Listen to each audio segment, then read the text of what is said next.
In today's video, I'm going to teach you how to delete a folder in Google Drive. By the end, you'll know exactly where to click and what to expect, so you can clean up your drive with confidence. First, open your web browser and head to drive.google.com. Sign in with your Google account if you aren't already. It's a good idea to double check you're using the correct account, especially if you switch between personal and work profiles. Look at the profile icon in the top right corner to confirm you're in the right place. Next, navigate to the part of Google Drive that contains the folder you want to remove. Most of the time, you'll find it in My Drive, which you can access from the left sidebar.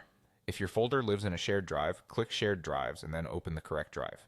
Keep in mind that shared drives can have different permissions. If you don't see the option to delete, you may not have permission to remove that folder. In that case, you'll need someone with the right access level to handle it.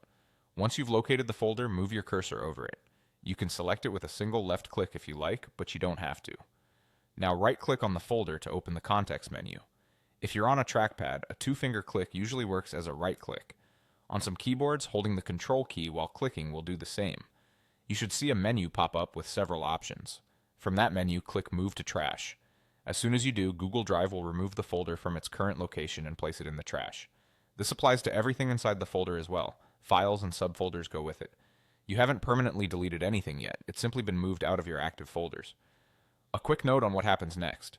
Items in your trash are generally kept for 30 days before Google Drive deletes them permanently, although administrators of some organization accounts might set different policies. During that period, you can still restore the folder if you change your mind. Also, space may not be freed up until the trash is emptied, so if you're trying to clear storage, keep that in mind. That's all there is to it. Log into Google Drive, go to the right place, right-click the folder, and choose Move to Trash. Take a moment to confirm you're deleting the correct folder, especially if it's shared or contains important files. Thanks for watching and happy organizing.